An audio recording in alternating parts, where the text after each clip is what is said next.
آپ جانتے ہیں ڈائمنڈز کب اور کہاں دریافت ہوئے اور دنیا کی سب سے قیمتی چیز کیا ہے؟ 2500 سال پہلے گوداوری اور کرشنا ریور کے درمیان انڈیا گولکنڈہ کے علاقے میں یہ خیال کیا جاتا ہے کہ پہلی دفعہ ڈائمنڈز وہیں سے دریافت کیے گئے تھے اور اس وقت کے انڈین رولرز نے ڈائمنڈز کو آسمانی اشیاء کے طور پر قیمتی قرار دیا تھا. جیسا کہ شروع میں ڈائمنڈز کی کٹنگ اور پالش نہیں ہوا کرتی تھی اور اوریجنل حالت میں ہی استعمال کیا جاتا تھا. کیا آپ جانتے ہیں شروع میں ڈائمنڈز کو تعویذ کے طور پر استعمال کیا جاتا تھا اور بعد میں سے جیولری کے طور پر استعمال کیا جانے لگا جسے صرف مردوں کو پہننے کی اجازت تھی. اور پھر 1286 میں دریافت ہوا کہ ڈائمنڈز انبریکیبل ہیں. وہ الگ بات ہے ڈائمنڈز کی کٹنگ مشینوں کے ذریعے ہوتی ہے لیکن ہمارے اب تک کے علم کے مطابق ڈائمنڈ ایک ہارڈسٹ مٹیریل ہے. لیکن سوال یہ پیدا ہوتا ہے کہ دنیا کا مہنگا ترین جیم سٹون کیوں ہے؟ سائنسدانوں کے مطابق ڈائمنڈز اربوں سال پہلے وجود میں آئے تھے اور یہ صرف زمین کی گہرائیوں میں دریافت ہوتے ہیں اور 100% میں سے صرف 50% ہی نکالے جاتے ہیں اور وقت کے ساتھ ساتھ اس کی مائننگ کم ہوتی جا رہی ہے. ڈائمنڈ سب سے نایاب ترین جیم سٹون ہے اور اس کی مائننگ بھی سب سے مہنگی ترین مائننگ ہے. آسان الفاظ میں چیز جتنی نایاب ہوگی اتنی ہی مہنگی ہوگی. لیکن کیا آپ جانتے ہیں کہ ایک ایسی بھی چیز ہے جو ڈائمنڈ سے زیادہ نایاب اور ڈائمنڈ سے زیادہ پریشیس ہے؟ ایک عورت. اور یہی وجہ ہے کہ اسلام نے عورتوں کو پردہ کرنے کا حکم دیا اور عورتوں کو سب سے زیادہ خاص بنایا. اس دنیا میں جتنے بھی مہنگے ترین جیم سٹونز ہیں وہ سب کے سب زمین کے نیچے سے ملتے ہیں. چاہے وہ گولڈ ہو، چاہے وہ روبیز ہوں، چاہے وہ پرلز ہوں، جتنی بھی پریشیس چیزیں ہیں وہ سب آپ کو ڈھکی ہوئی اور آسانی سے میسر نہیں ہوتی.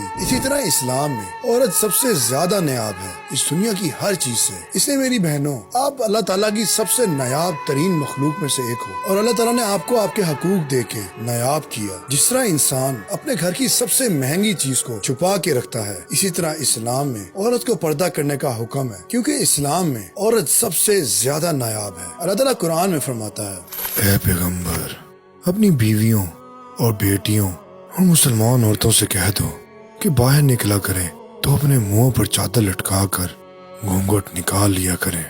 یہ عمر ان کے لیے موجب شناخت ہوگا تو کوئی ان کو اذیت نہ دے گا اور خدا بخشنے والا مہربان ہے.